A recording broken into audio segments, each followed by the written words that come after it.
¿Qué tal? Saludos, muy buenas noches, bienvenidos a Vía V. Les saludamos como cada día desde la redacción central de La Voz de Galicia. Es martes 15 de febrero. Hablábamos ayer del inicio real de la campaña electoral y la jornada de hoy no ha hecho más que confirmar esta impresión. El ministro José Blanco ha vuelto otra vez a Galicia, ha estado concretamente en A Coruña y en Vigo, y desde Valencia Francisco Camps lanzaba un órdago a Rajoy para tratar de asegurarse su confirmación como candidato a la presidencia de la Generalitat. Sin duda el hombre del día, sin embargo, Silvio Berlusconi, que como saben ya a estas alturas será juzgado el próximo 6 de abril por 6 mujeres magistradas. Acusado está de cohecho y de prostitución de menores, nada más y nada menos. Son algunos de los asuntos que ponemos esta noche sobre la mesa de Vía V, que compartimos con Antonio Nes Pereira. Muy buenas noches. ¿Qué tal? Buenas noches. Martiño Noriega, muy buena noite. Muy buena noite. Domingo San Pedro, muy buena noite. Buena noite. Y Miguel Cabana, muy buenas noches. Buena noite. Bueno, pues decíamos que el ministro de Fomento, José Blanco, ha vuelto a Galicia, un territorio que visita últimamente con muchísima frecuencia.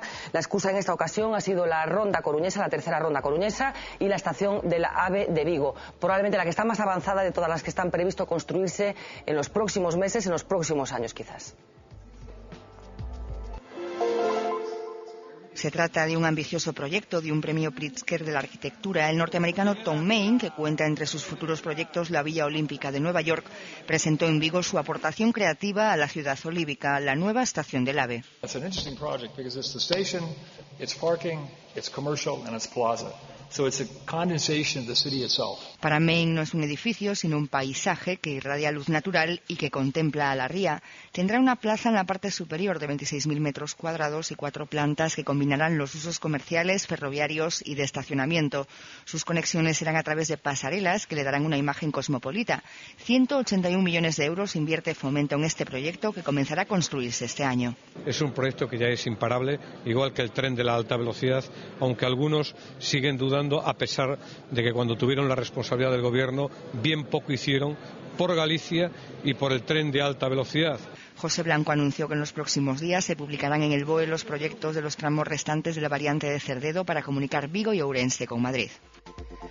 Bueno, no solamente ha hecho este anuncio José Blanco en Vigo, también ha dicho que la ampliación del puente de Randes se acometerá antes del verano, y una vez más, como planteábamos ayer en el debate de ayer, se suscita la pregunta de siempre. Este tipo de anuncios tienen algo que ver con la campaña electoral del 22 de mayo, por una parte, y por otra, a la vista de la contratación de Tom Maine para la estación del AVE de Vigo. Yo no sé si hemos superado ese gusto por la arquitectura espectáculo que tantos disgustos nos ha dado en el caso del Gallás, Domingos. Bueno, eu penso que é unha obviedade decir que si isto ten que ver ca campaña electoral ou non, non? Estamos nas datas que estamos e calquer anuncio, calquer proxecto que se poda presentar, pois vai a ter esa carga, non? Cando menos. Despois, vamos a ver, a mí non me gustaría xa de boas a primeiras decir nada en contra desta estación de ferrocarril, non? En principio, unha estación de ferrocarril todos sabemos para que sirven. Non é malo en principio que as estacións de ferrocarril, non como no caso do Gallás, exactamente, sexan edificios emblemáticos que ofrezan unha determinada imaxe da cidade e tal. Outra cousa é proxectos como o do Gallás, que, insisto, sigue pendente de definir por unha vez todos os seus contidos e un plan de viabilidade futura, non? Miguel. Eu creo que ten un efecto espectáculo moi claro a presentación de hoxe, empezando polo artista, porque o presentan casi en plan artista. Eu creo que habría arquitectos en España sobradamente reputados para facer eso. En segundo lugar, creo que non é o momento, non vive o país un momento de facer grandes obras faraónicas nin grandes obras artísticas. Eu creo que sería máis importante facer unha estación rápido, asequible, fácil, que permitise aos vigueses tomar o AVE e viaxar, que era o máis importante. E en terceiro lugar, empezar a facelo agora, antes das eleccións, me parece que xa nos indica que cada semana vamos a ter unha orquesta espectáculo así.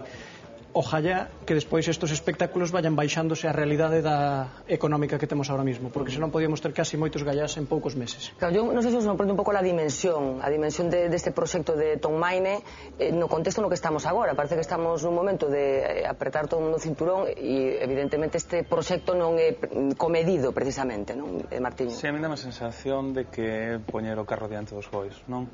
porque eu estou con domingos en que en principio non vou a prexuzgar un proxecto arquitectónico que pode darlle personalidade á cidade e que pode ser unha aposta de futuro, pero evidentemente unha estación ten unha finalidade que é recibir un tren, non? Entonces estamos falando dos prazos do AVE, dos compromisos adquiridos e o cumprimento desos compromisos. E a mí sí que me dá a sensación de que esa asignatura pendiente e unha asignatura que todavía non está instalada nos feitos consumados. E, bueno, eu penso que a historia nos deu motivos máis que suficientes para ser desconfiados co que é o cumprimento dos prazos, o cumprimento das grandes infraestructuras e nese senso penso que sea a prioridade, non? Logo podíamos entrar en outro tipo de cuestións, como pode ser o uso partidista das institucións, os anuncios en período preelectoral de grandes infraestructuras que van ter pois un percorrido moi prolongado, non? Eu teño a percepción de que a cidadanía cada vez é máis inmune a este tipo de anuncios, e que este tipo de anuncios únicamente o que fomentan é que a cidadanía cada vez mostre un maior desapego do que a acción política, non? Non nos vendades motos.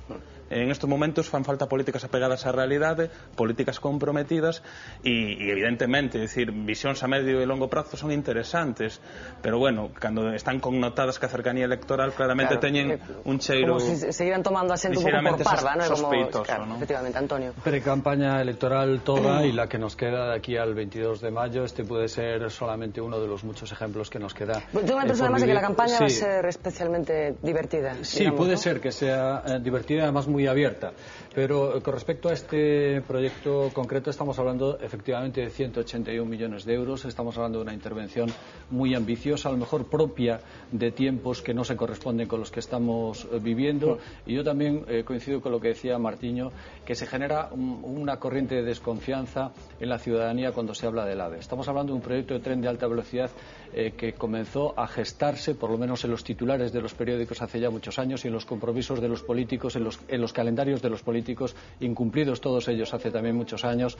Recordaremos todos de que en el 2009 lo íbamos a tener, que en el 2011, ahora trabajamos en el horizonte del 2015. En definitiva, son situaciones que generan una desconfianza y a lo mejor provocan un efecto contrario al que persigue el propio ministro, Abel Caballero, y quienes verdaderamente están al lado de él en proyectos de esta naturaleza. Por otra parte, claro que hay que tener una estación para que llegue el AVE, pero paralelamente tiene que haber tendido ferroviario. Y el tendido ferroviario está como está.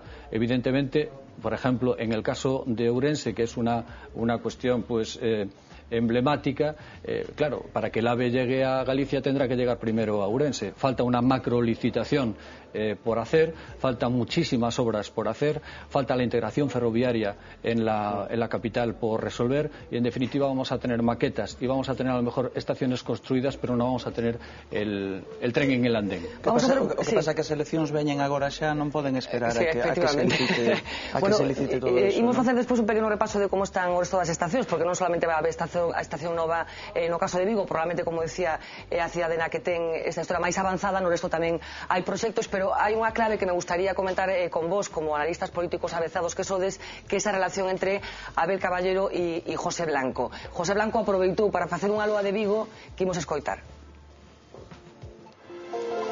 Como las grandes obras, aquellas que incluso requieren abrirse paso tras las montañas, también pueden pensarse en clave de ciudad.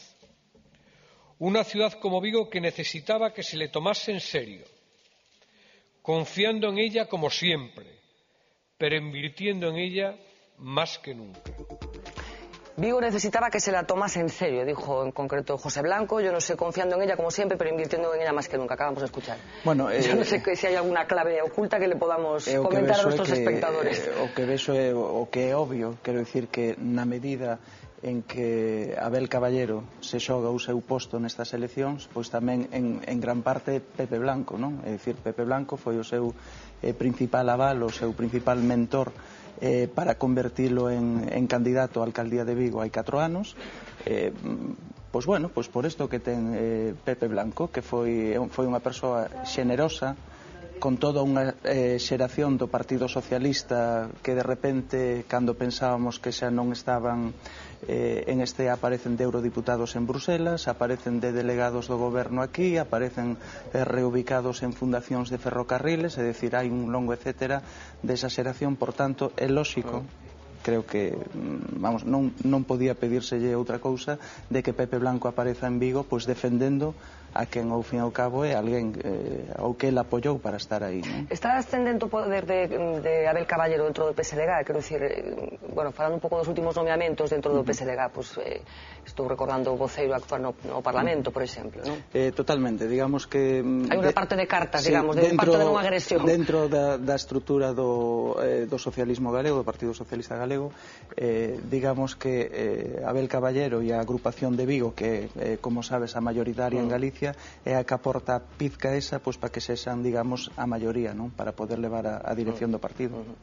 Eu creo que a Pepe Blanco hai que agradecerlle nos últimos tempos, sobre todo, bastante xeitiño nas presentacións, bastante lóxica en algunhas ideas, bastante cariño hacia Galicia. Eu creo que o está buscando permanentemente, pero eu creo que este tipo de presentacións como a de hoxe, tan rimbombante, con ese discurso tan, non sei, tan artificioso e tan artificial, a min, despois de que falábamos antes, non? É dicir, non temos aves e xa estamos presentando estas estacións con esta rimbombancia, eu creo que lle fai pouco favor. Debe ser o que dice aquí o colega, que ten que presentar o candidato de Vigo a bombo e platillo e van a desembarcar con todo tipo de alaracas, pero a min non me parece serio. Gustábame máis o Pepe Blanco máis lóxico destes últimos meses, non así con esa rimbombancia. Martiño. Sí, ten un ton así certamente incluso mitolóxico, non? Abrirse paso entre as montañas. Sí. Eu non sei, non? A min non me deixa de resultar un pouco obsceno ese tipo de utilización da presentación dunha infraestructura. Comentabas ti, as eleccións van a ser divertidas, pero a min dame a sensación de que a ciudadanía non está para procesos electorais divertidos. Con certa ironía, pero teño empeza a demandar incluso... No, entendí, no concerto retranca. Restan aínda 3 meses para as eleccións, de verdad que un notei un salto cualitativo, en concreto o fin de semana pasado. Sí, pero que é certo que ora a sensación, é dicir, estamos moi desenfocados se pensamos que nestes momentos é prioritario este tipo de anuncios e non é prioritario cometer outro tipo de medidas que están golpeando verdadeiramente a ciudadanía cunha crise económica que chegou xa a vida real e que está provocando situacións dramáticas, e aquí dá ás veces a sensación de que os representantes públicos están absolutamente a kilómetros e a anos luz dos problemas que están acontecendo, non? Home, eu quero pensar que cando di que o momento de que a cidade se tome en serio, a todo agora non estará insinuando que se tomou a coña, non? Eu entendo que ese tipo de presentacións non há lugar, e sobre o que decía Domingos, se Abel Caballero se está convertindo no referente do socialismo galego, en estes momentos a situación está moito peor do que eu pensaba. Pero para o Bloque está moi ben, porque na última para o Bloque está moi ben, porque a última vez que se presentou como candidato a Xunta fostes a segunda forza política, o sea, que mellor para vos non está tan mal. Hai que ser conscientes de que unha mesa se fai con varias patas, non? E que o discurso de Abel, independentemente de que en ese sentido sí que o PSDG-PSOE tivo pois unha certa xenerosidade, o mellor a que nos falta moitas veces a outras organizacións a hora de recoñecer a antigos cargos, bueno, penso que un discurso que está bastante alonxado dos parámetros instalados nunha esquerda e nun compromiso co país, non estou falando de posicións nacionalistas, son posicións bastante antitéticas, non? Volvemos outra vez a un baptismo bis sureño. Que ademais eso é un buen debate. O tipo de presentación que se fixo, eu penso que ten moito que ver co tipo de candidato que hai ali, non? Quero dicir, ti mesma coñeces, Fernanda, de cantas veces se presentou ese proxecto de ampliación do porto de Vigo, non? O sea, proxecto contra proxecto, cidade... La lista de proxectos grandiosos que hai en Vigo que non llegaron a ejecutarse nunca, algunos pagados los anteproxectos correspondientes. Todos estábamos neste oficio cando Abel Caballero tamén foi candidato a presidencia da Xunta e sabimos tamén os proxectos que se presentaban, moito foguete, non? E, bueno, isto... non deixa de ser un foguete. Supoño que algún día, claro, pouca festa. Exactamente. De momento é un foguetiño. Moito piano de cola que de momento é un foguetiño moi bonito e tal, pero bueno, que haberá que esperar bastante tempo ainda para verlo. Con brevedad solamente, bueno, efectivamente en clave política, el que no dijera Pepe Blanco eso en Vigo al lado del alcalde, pues chirriaría muchísimo. No sé hasta qué punto es sincero Pepe Blanco o es única y exclusivamente una declaración de compromiso. La escena fotografía. Yo no sé si se suma un pouco Pepe Blanco unha cierta, eu por lo menos unha sensación que creo que tengo en los últimos tiempos, que es un cierto discurso del aldraxe que está utilizando el alcalde de Vigo. No sé si lo veis así. De todos modos, yo no sé, el discurso del aldraxe, pues no sé si al final cuaja en la ciudadanía, por lo menos para pescar en esos, si eso es un caladero de votos, ¿no? Yo tengo mis dudas. É un aldraxe, que lle construyan eso ao lado de moita xente que está pasando necesidade, vai ser un aldraxe no seu momento, como cheguen a facelo. Refírome sobre todo que o discurso do aldraxe, penso que ese é un caladeiro de votos escaso, baixo o meu punto de vista, ¿no? E por outra parte, o que comentaba tamén Domingos en relación a que parece que está ascendendo Abel Caballero. Si ascende Abel Caballero estará no proceso contrario Pachi Vázquez, entonces estaría si un sube a escaleira outro estaría baixando. Non dixen ascendendo, senón que aporta esa pizca que lle dá Bueno, dejadme que avancemos. Unha cosa que sempre extrañou, eu non vin aí nesa presentación ningunha valla que puxera a alcaldía de Vigo. Bueno, pues es raro, porque hai unas cuantas, hai unas cuantas. Bueno, ya que vamos a ir avanzando, porque nos comprometíamos a hacer un pequeño repaso de cómo están el resto de los proyectos de grandes estaciones del AVE en las diferentes ciudades de Galicia.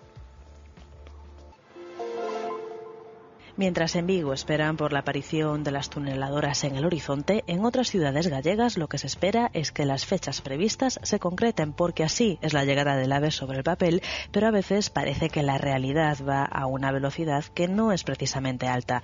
Empezando por Ourense, donde los rifirrafes políticos retrasan la integración del AVE en la ciudad, y todo a cuenta del soterramiento de las vías, una opción defendida por varios sectores, entre ellos el PP, y rechazada por el PSOE, que la considera inviable. De la estación poco nuevo se sabe, salvo que la de toda la vida, según el proyecto presentado en su día por el Ayuntamiento, sería sustituida por un nuevo y moderno edificio intermodal. Pero el caso es que a día de hoy el protocolo entre Ayuntamiento, Xunta y Gobierno Central necesario para activar este proceso de adaptación de la ciudad a la alta velocidad está sin firmar. En Santiago, mientras no comienzan las obras de la nueva estación intermodal, se reformará la actual para que durante algo más de 2 años dé respuesta a las necesidades derivadas de la llegada del AVE a la capital gallega. En A Coruña, 7 grandes estudios de arquitectura optan a levantar un edificio, el de la estación intermodal, que se quiere emblemático para la ciudad, mientras que otras tantas empresas ya han sido preseleccionadas para lo mismo en la ciudad de Lugo.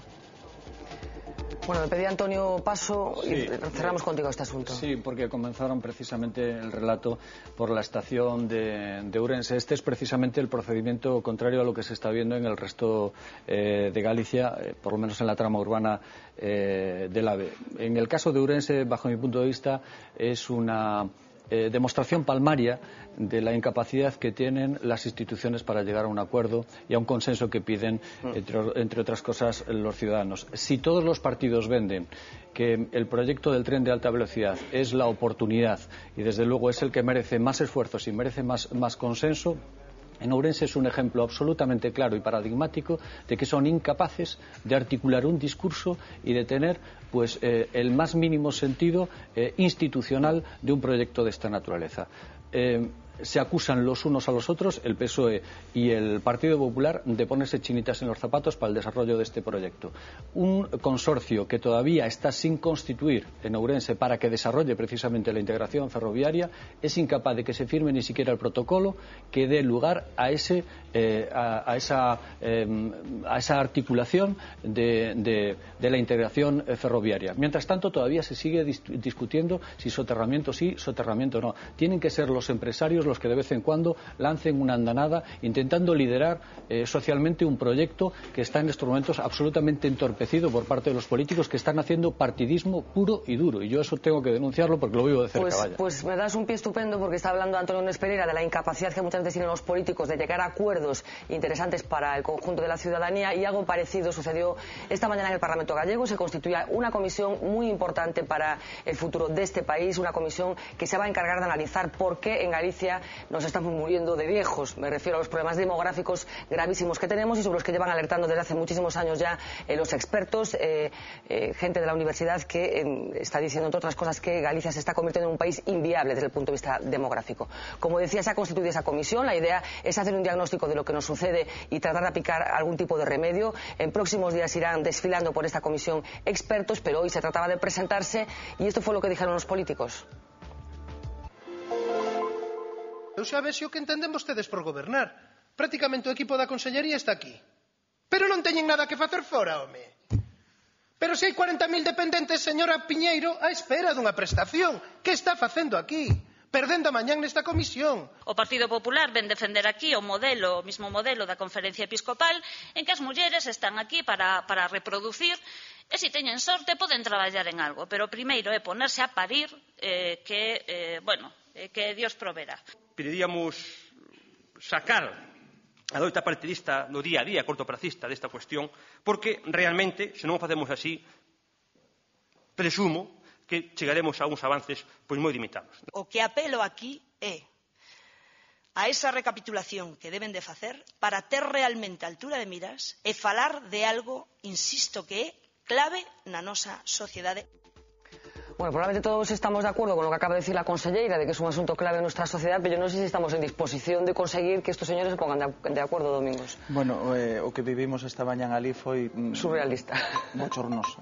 Eu diría que bochornoso, realmente. Eu penso que non nos merecemos esta clase política. Quero dicir, eu penso que é un asunto transversal, claro. É un problema fondo.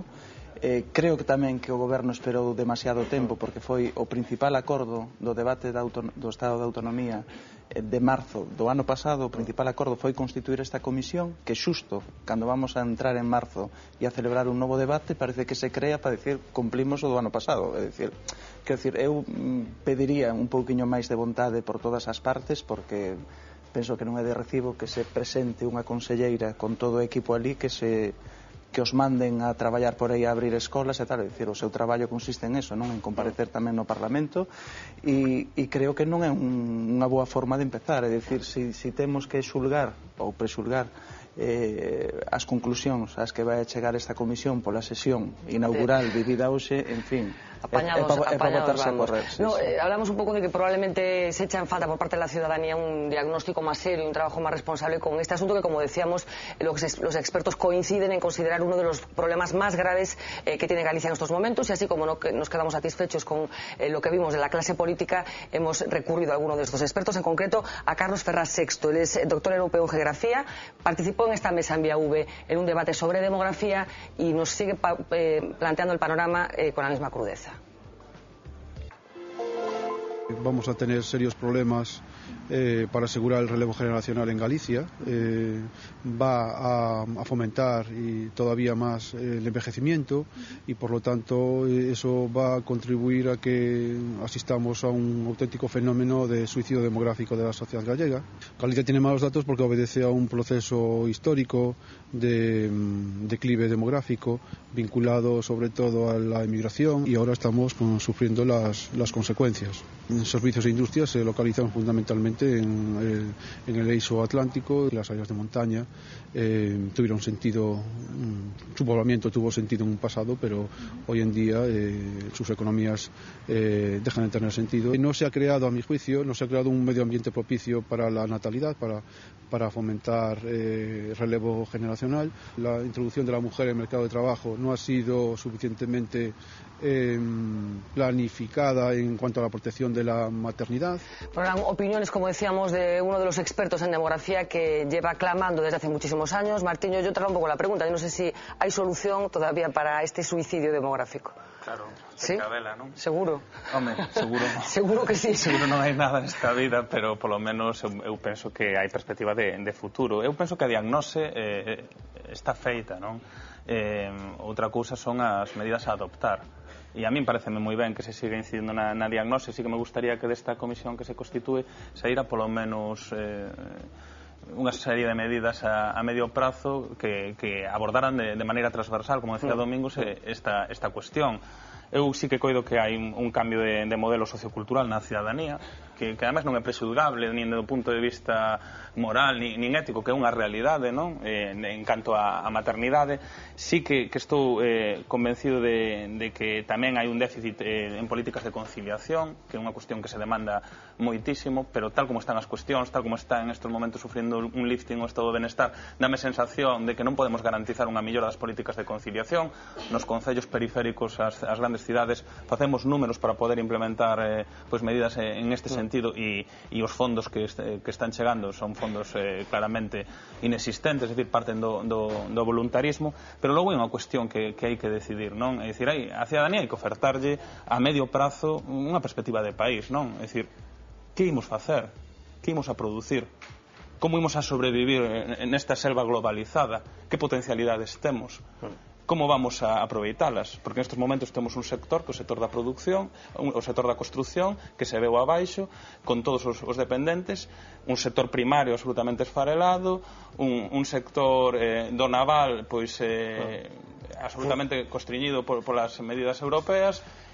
Que podemos, que potencialidades temos e que temos que por onde temos que apostar. Eu creo que esa é a asignatura pendiente, porque a xente tamén necesita ver unha perspectiva. Falaba un dos expertos o polo migratorio. Estamos ahora mismo exentos dun novo polo migratorio en este momento. Más bien, esa é a cuestión, lo contrario. Yo no sé si compartes esa rendija de optimismo de Martiño, Antonio, o no estamos en condiciones de...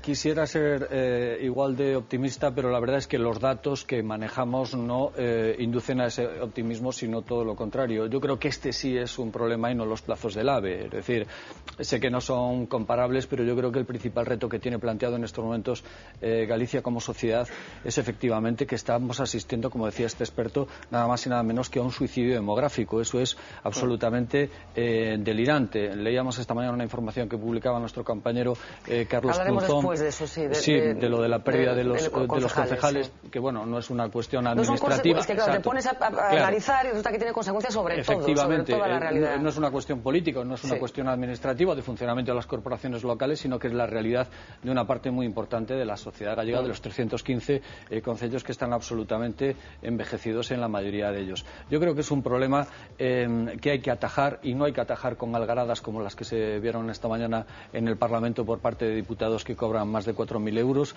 y que van ahí a proporcionar ese tipo de espectáculos. Yo creo que ni es el recinto, ni es tampoco la representación que los ciudadanos le otorgaron para que den ese tipo de espectáculos a todos. Y después yo creo que es un problema efectivamente muy complejo, es un problema de que no se sabe muy bien dónde están las oportunidades de Galicia en este sentido para poder recuperar el tren demográfico. Yo no sé si las políticas acertadas, las políticas sociales son las acertadas, y por cuestionar, hasta podemos cuestionar incluso el modelo universitario que pone cada año cientos o miles de jóvenes extraordinariamente preparados y que son carne de migración en la mayoría de los casos. Miguel, un apunte breve, por favor. Sí, o da comisión pareceme esperpéntico, porque se vos fixastes no que escoitamos non soupemos de que falaban. Podían falar de eso como do AVE, porque falaban de teoría, non de filosofía. Eu creo que xa o feito de crear a comisión vai ser un obstáculo máis que un avance para nada. Durante moitos anos se leva falando deste tema e eu creo que é suficiente con actuar sin crear ningunha comisión. Durante moitos anos se falou da Galicia das dúas velocidades, recordaredes, había pasos, medidas que se podían fomentar, que nunca se puxeron en marcha, e eu creo que todo ese problema noso responde en gran medida ao minifundio mental. Universidades por todas partes, aeropuertos por todas partes, dispersión de servicios por todas partes. Simplemente pareceme que con un pouco de lógica non se necesita ningunha comisión, simplemente un pouco de lógica por parte de quen nos goberna, a situación podría mellorar. Bueno, pues hablábamos antes, apuntaba Antonio, que una de las consecuencias de este suicidio demográfico tiene que ver con los ayuntamientos. Saben que la representación de concejales depende de la población, de la gente que reside en ese municipio, y es una cifra que lleva bajando de forma constante desde hace años ya. Vamos a publicidad y a la vuelta hablamos de este asunto.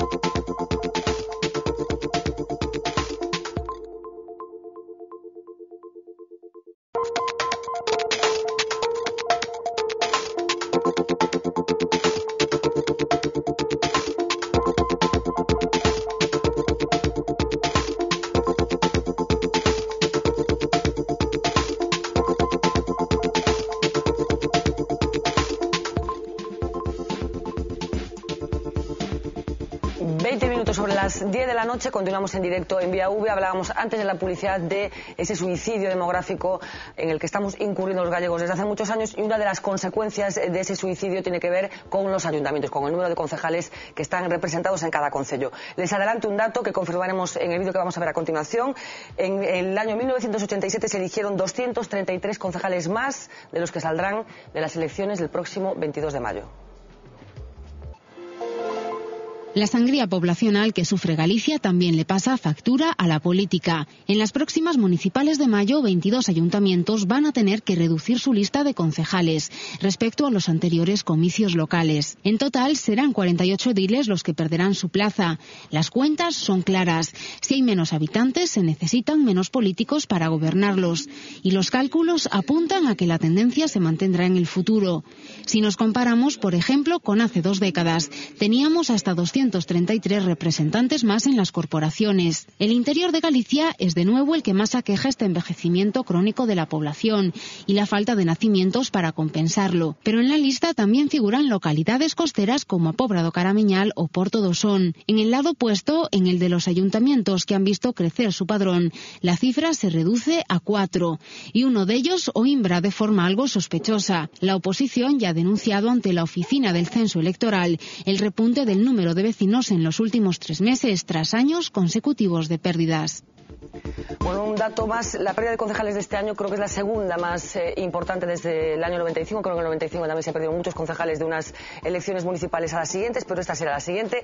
Introducíamos también en el vídeo una cuestión muy interesante, hablamos del concello de Oimbra y ese inflamiento de censos que repentinamente aparecen sobre todo en concellos de la provincia de Ourense, precisamente para evitar esa pérdida de concejales, ¿no, Antonio? Sí, efectivamente, leíamos el otro día, creo que también una información firmada por Carlos Punzón en La Voz de Galicia, que se trataba del concello de Calvos de Randín, donde sospechosamente pues estaban inflando los censos en un procedimiento que no es la primera vez que se da, tampoco es la primera vez que se da en la provincia de Ourense, en ayuntamientos donde uno puede ir a cualquier hora del día, incluso de la noche, y oye el tañido de las campanas, cómo ladra un perro y poco más. Y de repente después, cuando uno ojea los datos del Instituto Nacional de Estadística y dice que los últimos 3 meses ha crecido el censo poblacional en 30, 40, 50 o más personas, pues es cuando menos sospechoso. Y estamos hablando... Bueno, sospechoso después acaba de serlo definitivamente cuando ves que hay gente inscrita en el cuartel de la Guardia Civil o en... Efectivamente, pero estamos hablando de una situación sospechosa y también punible legalmente. Por lo tanto, yo creo que a lo mejor algunos partidos, algunos candidatos o algunos alcaldes que están consintiendo o este tipo de procedimientos están asumiendo un riesgo muy, muy importante. Y en relación al tema que estamos introduciendo sobre la pérdida de esos 233 concejales, a mí me da la sensación de que, independientemente de la cuestión demográfica, y si entramos ahora en vertientes de naturaleza política o administrativa, yo creo que es el momento en el que alguien tiene que empezar a redimensionar los ayuntamientos, los 315 ayuntamientos, qué nivel de servicio están dando, qué nivel de servicios van a dar, a qué población la van a dar, a qué número de habitantes. Por lo tanto, me imagino que a medio plazo, creo que no a corto, pero sí a medio plazo, será inviable el mantenimiento de algunos ayuntamientos. Es que cuando hablamos de demografía también hablamos de esto, ¿no, Domingo? No solamente hablamos de poner un cheque bebé, sino que hablamos de este tipo de cosas, ¿no? Efectivamente, os concellos e as deputacións tamén, porque as deputacións eu penso que xa se está abrindo un pouco máis o debate sobre o papel que desenvolven as deputacións. Xa hai... O debate está aberto, pero creo que decisións van a tomar poucas, ¿eh? Sí, bueno, quero dicir, pero eso tamén depende que derroteros vaya levando todo, non? É dicir, aí víamos tamén o exemplo de concellos costeiros, non, como a Pobra do Caramiñal, Porto do Son. Son concellos que, polo que eu sei, creo que non cambiaron moito demográficamente, andan aí bailando polos 10.000 habitantes. Que supón perder poboación neses concellos? Que posiblemente perdes a horquilla dos 10.000 habitantes e perdes orzamento público e capacidade de recibir recursos do Estado, non? É dicir, posiblemente Martiño sepa mellor que a min, pero os concellos tamén reciben cartos en función da poboación que teñen. Exactamente, eu creo que Galicia tamén se xoga investimentos dese tipo, non? É dicir, eu penso que habería que abrir un debate serio, sostido tamén no tempo. Os intentos, os abordamos aquí algunha vez, que tivo a FEGAMP por abrir isto das posibles fusións ou reordenar o mapa a planta municipal non frutificaron nunca en nada. Os das diputacións van camiño do mesmo, pero eu creo que como a situación ademais económica siga así un tempo, que parece que vai seguir, pero a mellor van a ter que facer pola vía dos feitos, Domingos, tipo Grecia, el modelo grego. Claro, a mellor pola vía dos feitos, é dicir, ao ver que non hai recursos para eses concellos, que non hai servicios que prestar, porque os recursos económicos, a recadación é a que os servicios os que prestas a determinado número de habitantes, ao mellor vais a solucionar o problema por decantación. Emil. Eu por poñerlle un pouco de nota alegre ao asunto, creo que o único bon do envellecemento democrático é que polo menos vai nos limpar de parte da política, non? Vai nos sacar uns cuantos concelleiros que creo que sobran. É a única parte positiva que lle vexo ao asunto. No, eu creo que hai concellos que sobran claramente, levamos uns cuantos anos que eu creo que eso é insostible. Algúns non teñen fondos directamente nin para funcionar, teñen problemas para pagar os seus propios funcionarios. Os servicios que prestan hoxe mesmo son prácticamente inútiles e en moitos casos sustituibles por servicios mancomunados, etcétera, etcétera. E eu creo que pola vía dos feitos, como decía Antonio, non vai quedar outro remedio que ir eliminando neles e nada máis. Alcalde de Teo. E con perdón, alcalde, se che afecta, pero... No me sinto dentro, non me sinto aludido. A verdade que nós non somos un bo exemplo, porque somos concello periférico a Compostela, con un medre demográfico positivo dende fai bastantes anos. Sí que o mellor nos toca o tema que decía Domingos, non? Somos un concello que está rozando os 20.000 habitantes, entre estar entre os 18.500 como estamos os 20.000, hai unha diferencia de ingresos ordinarios importantísima mensualmente, tanto por parte do Estado como por parte da Xunta, e eso tamén lle pasa aos concellos que andan pois aí no... Bueno, o teu concello en parte contribuye tamén a que Santiago non poda acadar os 100.000 habitantes, é dicir, isto todo... Pero neso son inocentes. Algo que...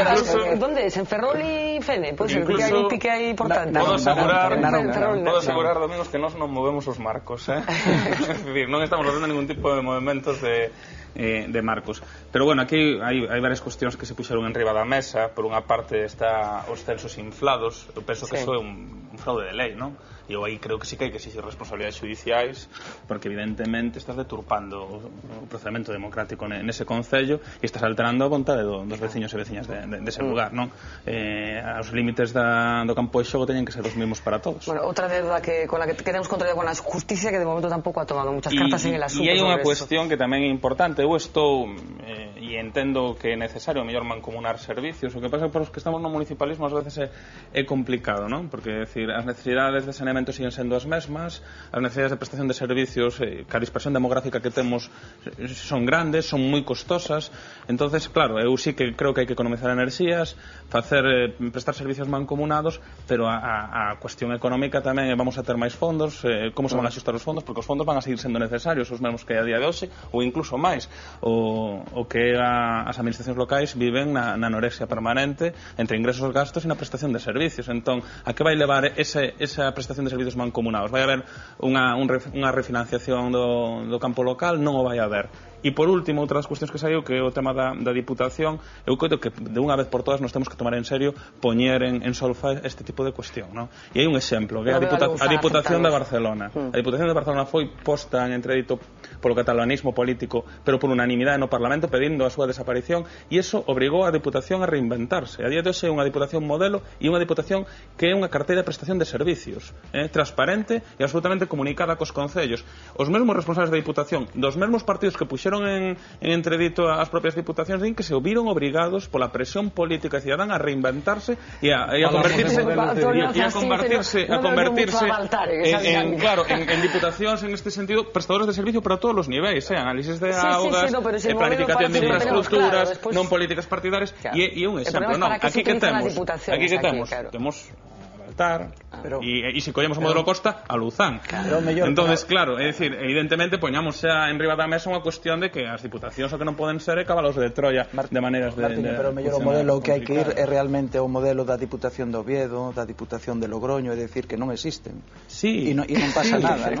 Eu estou, é dicir, os fondos que xestionan as diputacións pode xestionar as administracións locais ou pode xestionar verdadeiramente autonomía, é dicir, como máximo a mí me vale, pero como mínimo por favor, que lle fagan un listing ás diputacións e desde o punto de vista da funcionalidade que verdadeiramente se reinventen e sexan carteiras de servicios, non sexan ás veces entes ligeramente tétricos. Pero son modelos de diputaciones que no tienen absolutamente nada que ver con el modelo catalán que explicaba Martiño, con el modelo que tenemos en Galicia de las diputaciones, o en el caso concreto de Ourense, que son maquinarias políticas o meramente administrativas que se retroalimentan, es decir, que su capacidad de prestar servicios precisamente para aquellos ayuntamientos donde no los tienen y que podía ir en su auxilio la Diputación, no lo está yendo o está repartiendo, entre comillas, y perdón por la expresión, miseria, ¿no?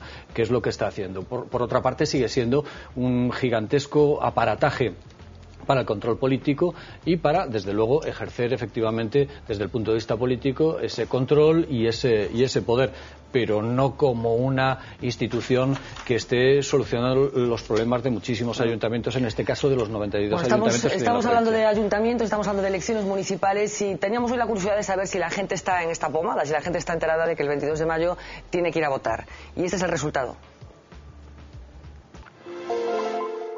Sé que son de mayo, pero no sé qué día. El 22 de mayo, ¿no? En mayo, sí. En mayo, ¿no? Que creo que es en marzo. Se supone que es en mayo, ¿no? Para mayo, pero no sé para qué día. No tengo ni idea. Ni idea. Elecciones municipales. Municipales, ¿no? A ver, ¿regionales o para presidenciales? Las... Ni idea. Ay, no sé. ¿Municipales? Municipales. Hombre, sí, animar un poco a la gente, yo creo que sí. La gente ya lo tiene claro, sí. Nadie va a convencer a nadie porque todo el mundo tenemos nuestras prioridades y vas a escuchar a quien quieres escuchar. Hombre, yo creo que el que tiene claro el voto le da igual. Yo creo que no sirven para nada los políticos. Pues no tengo ni idea tampoco. Yo no. No, yo creo que no. No. No creo que sea capaz de cambiar un voto, pero desde luego que influye. No, que va. Yo creo que si lo tienes claro, que no te lo cambia. No lo creo. Vamos, yo no lo quiero creer. No. Hombre, eso gusta, hay gente desocupada que les encanta eso. Eso no tiene ya fuerza para nada. Que esto de la política es un fracaso. Pero es todo marketing. Creo que es un gasto innecesario. Pero bueno, ya se sabe cómo son. No, yo creo que van al circo a aplaudir a su mono preferido. Hay ciertos mensajes contundentes como este último que acabamos de oír, pero es un viejo debate que está sobre la mesa y a medida que avanza la sociedad de la información y de la tecnología, pues se plantea si son necesarias, oportunas, interesantes y sirven para algo. Las campañas electorales concebidas como se siguen concibiendo. ¿Qué pensamos? ¿La gente cambia el voto en función de la campaña? Eu creo que no, o voto realmente non o cambian a quen o ten decidido. Para cambiar tes que te lo decidido, non? Pero eu penso que as campañas sí poden crear un estado de ánimo, non? Un estado de ánimo que poden mobilizar ou non a un determinado electorado. Eu creo que eso é basicamente a contribución que poden facer. E o que vemos aquí por estas enquisas, cada vez que saímos á rúa vemos este reflexo o asombroso que parece, pois eso que nos contan enquisas como a do CIS, non? Que realmente os políticos estánse convertindo nun dos problemas deste país, non? A propia existencia da clase política. Sí, la conclusión, que insisto siempre, no tiene valor demoscópico, pero que es un reflejo un poco de... Es algo que para mí es realmente preocupante. Es que la gente está interesada por la política, porque la gente sí que sabe que hay unas elecciones municipales con bastante precisión, pero ya cuando se trata de analizar el intríngulis, Miguel... Es lamentable o estado de desánimo que che deixan vídeos como este, non? A xente, eu creo que está moi de espalda política e cada vez máis. E no fondo é unha pena porque é como unha flaqueza, unha debilidade importantísima do Estado democrático. Hai uns líderes que dirixen durante 4 anos e hai unha maioría de población que parece que non está detrás, nin participa, nin está na pomada. Eu lamento moito para os que facedes información política, pero creo que todos os días contados neste país. Non sei hacia onde vamos, pero non vamos hacia nada bueno. Creo que xa é a segunda vez que che ataco, non? Antonio.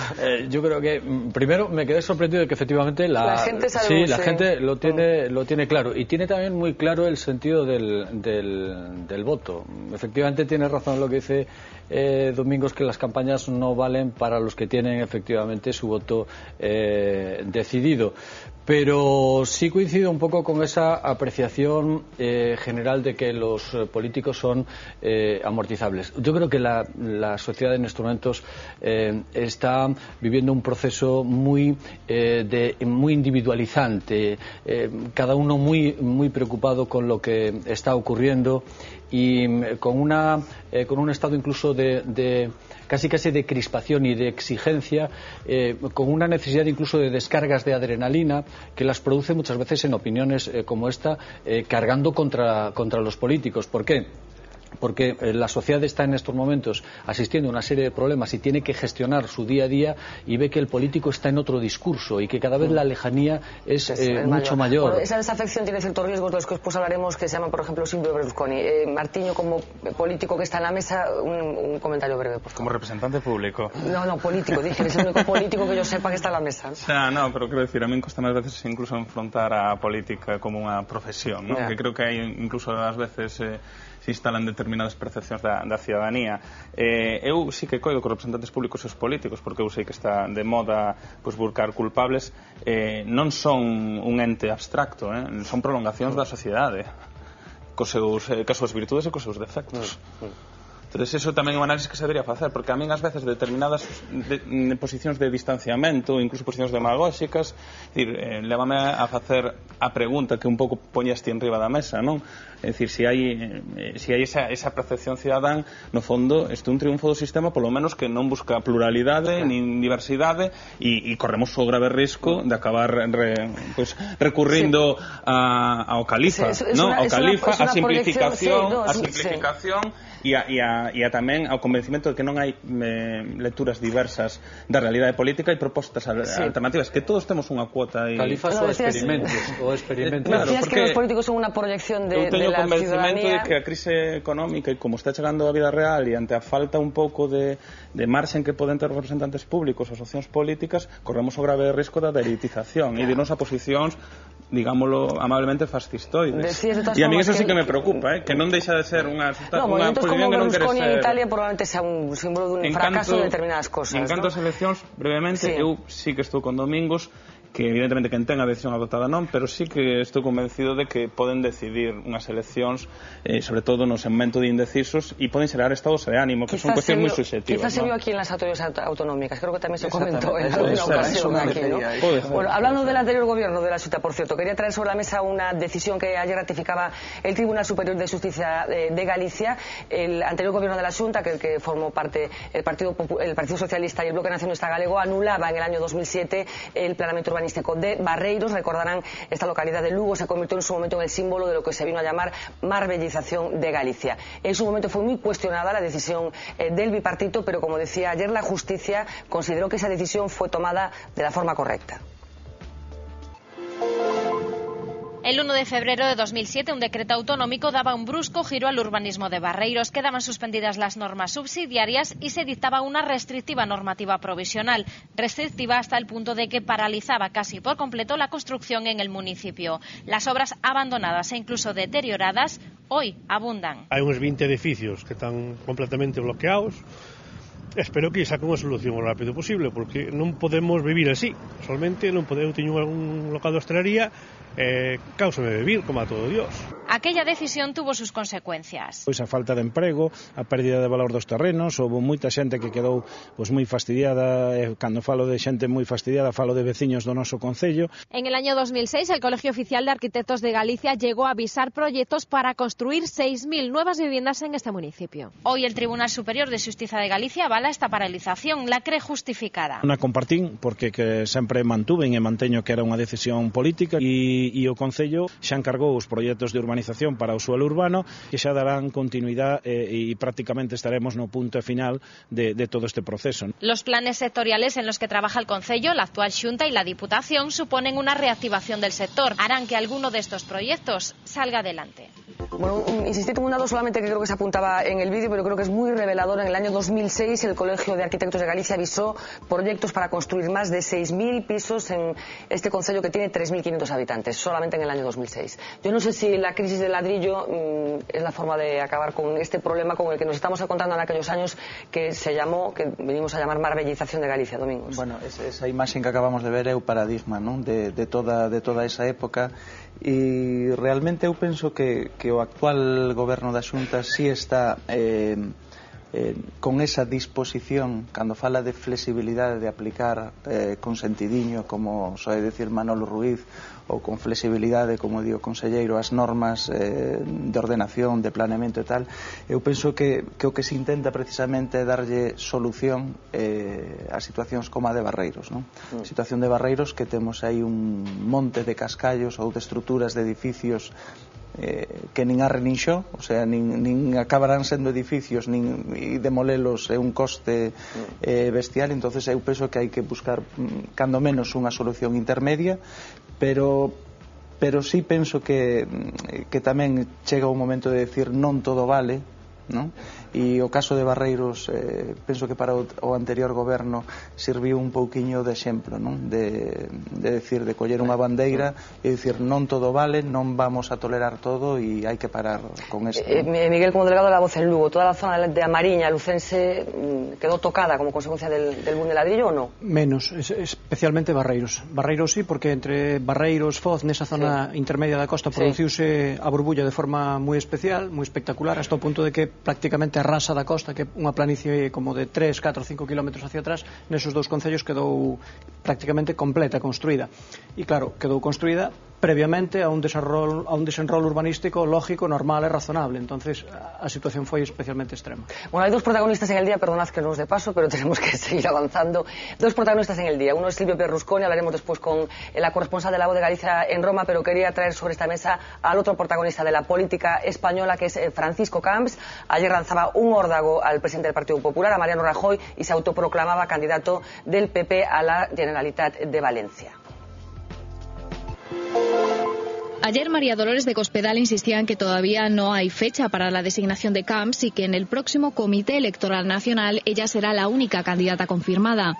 Así que Camps decidió ponerse manos a la obra. Convocó ayer de urgencia un comité electoral de la Comunidad Valenciana para que le propusiesen como candidato. Debo ser, ya le digo, el candidato que atesora más respaldo de la historia de cualquier partido político en cualquier democracia occidental. Legalmente no tiene ninguna utilidad, pero el gesto fue visto por miembros de la cúpula nacional como un pulso a Rajoy, aunque de puertas afuera los responsables del Partido Popular niegan tensión alguna entre Valencia y la calle Génova.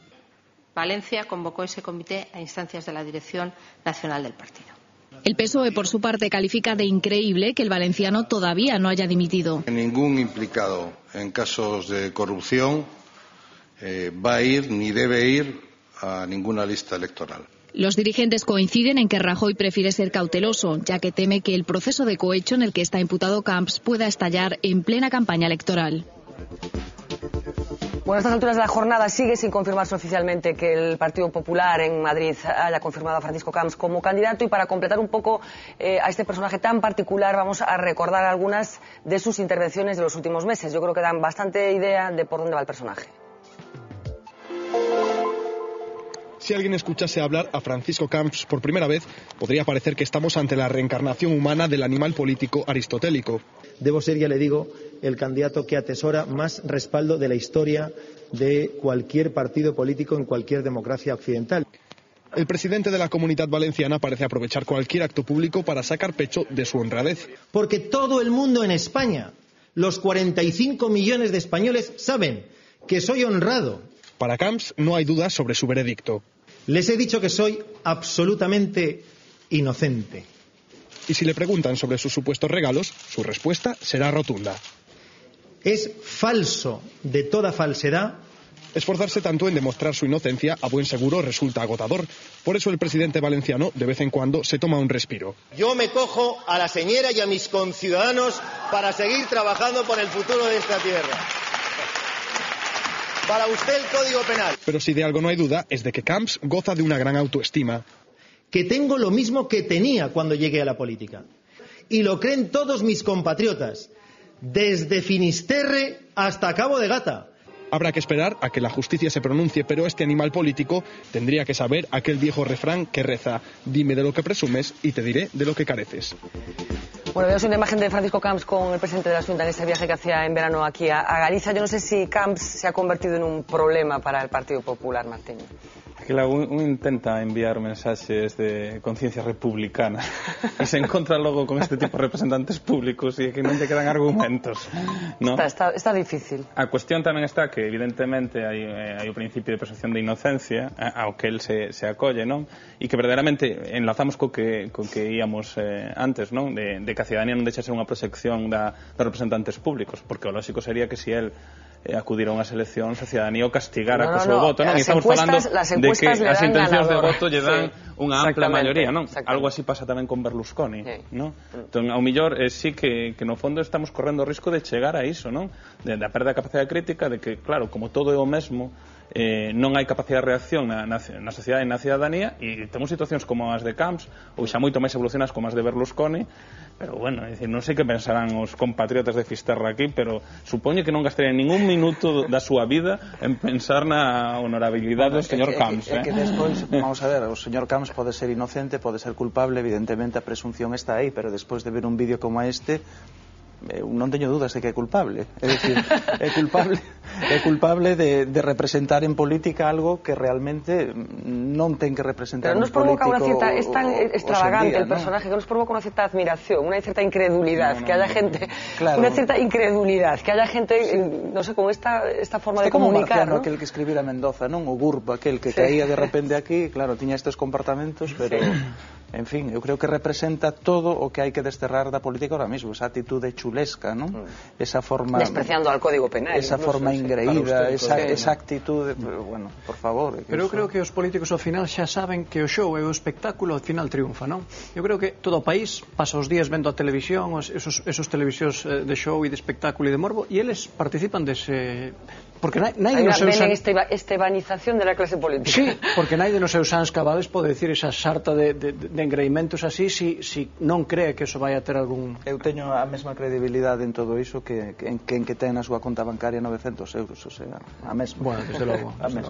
Bueno, llevamos prácticamente toda la noche hablando de un personaje que, como la demografía nos ha ocupado transversalmente, que es Silvio Berlusconi. En realidad llevábamos meses ya hablando de Silvio Berlusconi, pero hoy por la mañana hemos sabido que finalmente Il Cavalieri será juzgado el próximo 6 de abril. Se le acusa de los delitos de cohecho y de prostitución de menores, y la noticia justo con ese juicio es que lo juzgarán 3 mujeres, 3 magistradas, serán las encargadas de determinar en Milán si Silvio Berlusconi es responsable de estos 2 delitos. María Signo, la corresponsal de La Voz de Galicia en Roma. Muy buenas noches, María. Muy buenas noches. Bueno, hola. Esta vez va la vencida. Un poco cómo está Italia, cómo ha encajado Italia esta noticia que recibimos esta mañana de este inmediato juicio de Berlusconi. Bueno, pues yo creo que muchos lo esperaban y bueno, hace pocos minutos en un programa ponían en evidencia las estadísticas y decían que un 60% de los italianos querría la dimisión de Berlusconi, sobre todo después de estos últimos escándalos. Está perdiendo consenso, está perdiendo apoyo y bueno, podría estar en los últimos meses de gobierno, si no pocas semanas. ¿Pero es posible que dimita antes de ese 6 de abril o no? ¿Parece probable que se someta a ese juicio? Conociendo el personaje es muy difícil que dimita por propia voluntad. Tendrían que hacerlo dimitir. Quiere decir con esto que tal vez la única solución sería que el presidente de Italia, Giorgio Napolitano, le pusiera las cosas tan claras. El otro día ya leyó la cartilla obligándolo a dimitir antes de que se llegue a este juicio del 6 de abril. Entonces, tal vez esté todo en manos del presidente de la República. Es el único que podría obligarlo. No creo que por propia voluntad quiera irse del sillón. Bueno, lo que sí parece que se está estrechando el círculo en torno a Berlusconi, no solamente judicial, sino este fin de semana tenía lugar una serie de manifestaciones, fundamentalmente de mujeres, ¿no, María? ¿Cómo fue? Bueno, la verdad es que fue impresionante. Ni los propios organizadores, yo estuve hablando con varias de ellas, sobre todo con la directora Comencini, y no esperaban semejante éxito, no esperaban tanta gente. Fue como una liberación, salir a la calle, salir todo el mundo, sobre todo las mujeres, a decir lo que era el grito, basta, basta. Con esta televisión que, bueno, por desgracia, hablabais de Camps. Sí. Berlusconi ha sido uno de los creadores de esta televisión, la ha explotado al máximo en Italia y la ha exportado también un poco por todas partes del show, y ellos forman parte de este show, de este concepto de televisión, además que aquí en Italia es muy evidente, deja a la mujer en lugar muy poco serio, respeta muy poco, hay muy poco respeto por la mujer en Italia. Bueno, María, pues con este titular final que nos acabas de dar, te agradecemos muchísimo esta conexión para saber un poco el ambiente que se está respirando en Italia. Gracias, María. Gracias a vosotros, un saludo a todos. Venga, buenas noches. Bueno, yo no sé cómo vemos al personaje un poco, que es que al final está pasando en Italia, ¿no? La verdad es que el pintoresquismo del personaje da para cualquier, o sea, para novelar o incluso para una serie o para una película. Yo estaba ahora, mientras hablaba María Signo, estaba intentando hacer memoria de alguna gestión que podíamos atribuirle, digamos que le diera notoriedad o presencia pública más allá de Italia a Berlusconi. La verdad es que no encuentro nada o prácticamente... De todas maneras, muy mal recibido por sus colegas europeos tampouco bueno, era. Eu recordo unha, en realidad, que presentou tamén un proxecto así como do alcalde de Vigo, que quería facer unha ponte entre Italia e Sicilia, non? A ponte do Estreito de Messina foi un gran proxecto, vamos, con un gran futuro por diante tamén. En todo caso... Pensaría que Sicilia era a Illa de Arousa. Lo que está claro es que hay un dicho que dice que Italia es capaz de ser un gran país a pesar de sus políticos. Pues yo creo que este es uno de esos ejemplos, ¿no? Domingos. Bueno, eu creo que o apunte o fixeches ti antes, non? Cando dixeches que a crisis da política, a crisis dos políticos e dos partidos dá lugar a produtos deste tipo, non? O de Italia é claro, a crisis daquel pentapartito, a crisis sobre todo de democracia, non? Esa descomposición política que hubo en Italia despois de 50 anos, pois deu lugar a este populismo. Pero como que no se acaba de creer que esto esté sucediendo en Italia, el país de la democracia cristiana, el partido del Pichí, etcétera, etcétera. Un país fundador da Unión Europea, un país que ten dentro do Consello da Unión Europea ten o mesmo peso que ten Alemania, eso hai que en fin, e bueno, que é increíble, que é un país que está ausente da escena internacional, o sea, ten un asiento no G8 e tal, pero non sei hasta que punto exerce máis alá que para facer unhas cuantas bromas cos demais líderes ou poñerlle os corniños nas fotos ou así, non. Realmente o de Italia é lamentable e bueno, e despois tamén está o sistema electoral tan particular que hai en Italia, non, que tamén impide, pois non facilita precisamente que poda emerxer unha alternativa, porque todas as enquisas están dando precisamente ao seu partido como novo gañador. Claro, que tenemos que hablar tamén del control de los medios de comunicación, que a lo mejor si se produjeran en un país desde el punto de vista de Europa más sospechoso de determinadas cosas, estaríamos todos cuestionando, ¿no? Pero lo cierto es que la capacidad de introducir mensajes en la televisión en Italia es bastante complicada, ¿no? É que en certa medida Berlusconi está xogando o papel dun dictador, porque controla o poder en determinados... Bueno, hace leyes en función de lo que a él le interesa. Efectivamente. E logo as súas relacións oscuras con determinados intereses mafiosos ou pseudomafiosos, dos que xa naide casi sospeita, pois lle dan un control absoluto do poder e moi peligroso.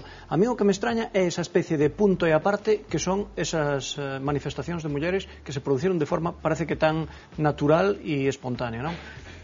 Podría ser que ese país que parece que está adormecido por ese show, por esa coña mediterránea, liderados por este pelele, podría ter un momento aí que diga, a xente, a sociedade civil sale por primeira vez á calle, manifestase e dice, estamos cansados do machismo deste tío e tal, ainda que solo seña pola parte esa de, bueno, opoñerse ao machismo. Estamos hablando de más cosas que de machismo.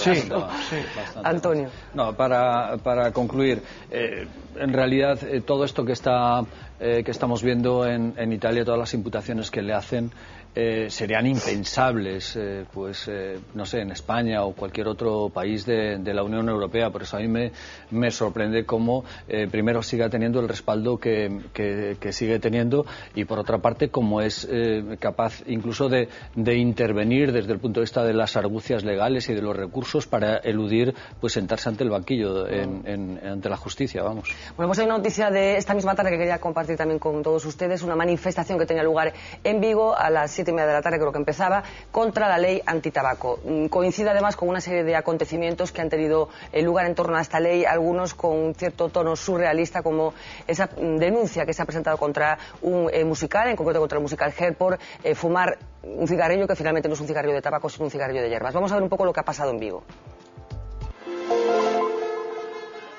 Hosteleros, estanqueros y distribuidores se sumaron esta tarde en Vigo a la cuarta manifestación española en contra de la nueva ley antitabaco. En total, en torno a 500 personas salieron a la calle para pedir la anulación de la normativa. Es que todos los ciudadanos se enterasen que la ley antitabaco no perjudica solo a los hosteleros, sino que está dejando a medio país en paro. Desde su entrada en vigor hace mes y medio, los hosteleros calculan para su sector pérdidas superiores al 20%. La ley tiene que suspenderse ya. Es lo que pedimos todos. Y además está haciendo especialmente daño esta ley a los pequeños negocios. Si esto sigue así, hay muchos negocios que no lo podrán aguantar. Para ellos, la teoría del modelo europeo no es más que un mal argumento del gobierno. En todos los países donde se ha prohibido, en los 3 que se ha prohibido de la Unión Europea, en los 3 ha habido pérdidas. Que no nos coman más el tarro. A la convocatoria gallega le seguirán Madrid, León, Albacete, Cuenca y Canarias. Bueno, no sé si creo que son protestas que están abocadas a fracasar porque la ley parece que no tiene marcha atrás, pero sí que están conviviendo con situaciones un poco surrealistas como esta que comentaba del Musical Hair. Claro, son cigarrillos de hierbas, ponía cara de incredulidad mientras veíamos este vídeo. Son unos cigarrillos que se venden en las herboristerías de hierbas, en principio sin efectos psicotrópicos. Martiño. ¿Cómo mal? Vamos a ver, eu penso que do punto de vista de saúde pública está absolutamente demostrado que o tabaco ten un efecto absolutamente prexudicial sobre a saúde, non? Entonces, polo tanto, as medidas que vayan polo menos en controlar ou en limitar o que este uso, pois en teoría teñen que beneficiar o conxunto da cidadanía, e o digo eu como sanitario e dende un punto de vista de saúde pública. Agora ben, aquí hai determinadas cuestións que mellor habería que analizar. A hipocresía do Estado, que eu coido que adopta a decisión non por unha cuestión de defensa da saúde pública, senón por unha cuestión de balanza económica. No momento en que os ingresos por tabaco son claramente inferiores ao gasto sanitario polas enfermedades que durante anos foi producindo dende o punto de vista respiratorio e crónico o tabaco, adoptamos unha medida cando anos e anos estivemos pois fomentando ou amparando a publicidade, o tabaco, o seu uso, etcétera, etcétera. Eso é curioso. E logo, a aplicación da lei. Ti non podes facer unha lei progresiva que obriga os hosteleros a adoptar medidas progresivas con inversións económicas, porque claramente dá unha sensación de desamparo. Fai uns meses a moitos hosteleros se lles obrigou a facer adaptacións para poder permitir os dous ambientes nun momento complicado, non? E logo incluso a súa posta en marcha, non? Porque é curioso que sí que obriga a cidadanía a convertirse en vixiante da outra cidadanía, non? E aí sí que hai unha cuestión perigosa, que parece que a lei aséntase sobre a denuncia que un cidadán fai sobre outro cidadán, non? Estamos entrando aí nunha cuestión que eu penso que dentro do punto de vista das liberdades é complicada, non? O sea, eu penso que habría que poñer fora ou polo menos priorizar a cuestión sanitaria, que aí é innegociable, pero este tipo de reaccións teñen unha base. Hai algunos ciudadanos que llevan guardia civil dentro, pero vamos, es de forma espontánea. Sí, pero para que o propio sistema ya saque esa vocación que teñen dentro é complicado, ¿no? Bueno, más allá de la estracanada esa que ocurrió con la intervención de quien estaba fumando con hierba y cosas así, yo creo que este tipo de situaciones van a tener que volver al su poso natural después de esta agitación de aguas que estamos viviendo desde que se proclamó, se promulgó la ley. Efectivamente, bueno, los hosteleros dicen que están perdiendo cantidades muy importantes. Bueno, los mismos hosteleros que cuando cambiamos al euro pasaron a cobrar el café a €1. Justamente lo que iba a decir yo, que yo antes, son muchos los hosteleros que hay, pero es cierto, ¿no? Lamentablemente ese proceso ha sido así. Bueno, yo creo que no le va a quedar otro remedio, primero que adaptarse. No es un problema de que haya competencia desleal, como antes, un sitio donde se podía fumar y en otros donde había pues sitios donde no se podía fumar y en otros que sí había sitios habilitados. Yo creo que al sector no le va a quedar otro remedio más que adaptarse, y que a lo mejor bajo la disculpa de una merma que incluso dicen que puede ser del 25% de sus ingresos como consecuencia del tabaco, pues a lo mejor tendrán que pensar que no todo es relacionado con el tabaco y necesariamente van a tener que dimensionar sus proyectos y dar otro tipo de servicios. La cuestión es donde se pone también un poco el límite, ¿no? La semana pasada escuchamos una decisión que se ha tomado en Nueva York, creo que imita otras que ya están en vigor en estados del sur de Estados Unidos, que por ejemplo se va a prohibir fumar, se ha prohibido ya de hecho fumar en las playas y en los parques. No sé yo qué problema hay para fumar un cigarrillo en el medio de Central Park con la dimensión que tiene, ¿no? Que después ya hay las posturas integristas. Claro, hay unos límites que... Sí, perdón. Efectivamente, bueno, eu penso que Estados Unidos está sendo a vía pois de que fumar forme parte do ámbito privado, non? Pues bueno, eso, como alquiles una casa tampouco lo tienes fácil, porque en algunos contratos ya te especifica que está prohibido fumar. Exactamente, pero hai moito tipo de actividades que ao mellor se tiñan que ter feito ou se deben facer no ámbito privado e non todas se fan no ámbito privado. En Francia tamén rezar ou facer unha manifestación religiosa forma parte do ámbito privado das persoas, non hai manifestacións públicas dese tipo, que decir, cada país elixe o seu modelo. De todas formas, eu penso que o que máis dano lle fixo a esta lei, eu convivín con modelos deste tipo en outros países e non vin o conflito que está tendo en España. O que máis dano lle fixo eu creo que é a falta de decisión que hubo no 2006 de aplicar un modelo xa de máximos, é dicir, non un modelo intermedio que mete a xente, que mete os hosteleiros nesa tensión de fago, non fago, pois eu aplico, eu teño 102 metros, non teño os 100, é dicir, había que tomar ir a un modelo máis decidido, máis firme, é dicir, xa había países que teñen esta cultura do bar, do paz. Es un debate más abierto porque creo que Holanda estos días ha dado marcha atrás a la ley. O sea que, bueno, no está todo el pescado vendido con respecto al asunto del tabaco. Un país da cultura do bar con tanto arraigo como a nosa é irlandesa, non? É dicir, en Irlanda non causa... Irlanda foi dos primeiros países, non? Que aplicou a lei no 2004 se aplicou ali e, en fin, ir a fumar fora, pois tamén se pasa frío, non? E non houve este tipo de problemas. Sempre vai haber, ao mellor, reticencias e problemas, pero eu creo que todos convenimos que é un avance social. Eso é evidente que é un avance social. Outra cousa é que os hosteleiros e outros sectores teñan que reconvertirse, teñan que tomar as súas medidas, teñan que fundar clubes de fumadores, pero eu creo que é positivo para a sociedade que isto ocurra, non? Bueno, pues nos vamos a la primera del periódico de mañana, la primera edición de La Voz de Galicia, con una noticia, 4 columnas relacionada con la Caja Gallega. El Banco de España afirma que la Caja Gallega es viable y solvente. El subgobernador y presidente del FROB se lo reconoció a los grupos parlamentarios en una comparecencia a puerta cerrada en el Congreso. Como decía, es la noticia de apertura de la primera página de mañana. La foto de primera, una foto espectacular tomada esta tarde en A Coruña, concretamente en Punta Herminia, olas de 15 metros en Galicia. Educación suspende mañana las actividades extraescolares al aire libre en A Mariña y en las provincias de A Coruña y de Pontevedra. Destacamos 2 titulares más de esta primera. Desde hoy los parados sin ayudas podrán cobrar 400 euros por hacer cursos, y finalmente otro que tiene que ver con el famoso catálogo de medicamentos puesto en marcha por la Xunta. Pajín dice que la Xunta no le pidió verla y Farjas exhibe 4 cartas solicitándolo. Como decíamos ya, el rifirrafe estrictamente político entre la consellera y la ministra. No sé si el titular del Banco de España nos permite irnos a casa un poco más aliviados. Antonio. Yo no creo, porque es el mismo Banco de España que dijo justamente lo mismo cuando refrendó, cuando autorizó la fusión y cuando comenzó a caminar en el mes de diciembre. Yo la verdad es que no le doy mucho valor. Bueno, pues con esta sensación de que no tenemos que fiarnos del Banco de España nos quedamos. Os agradezco a los 4 vuestra compañía esta noche. Regresamos nosotros mañana a partir de las 10 menos 20, como siempre, en directo. Los titulares del día, sean felices.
Thank you.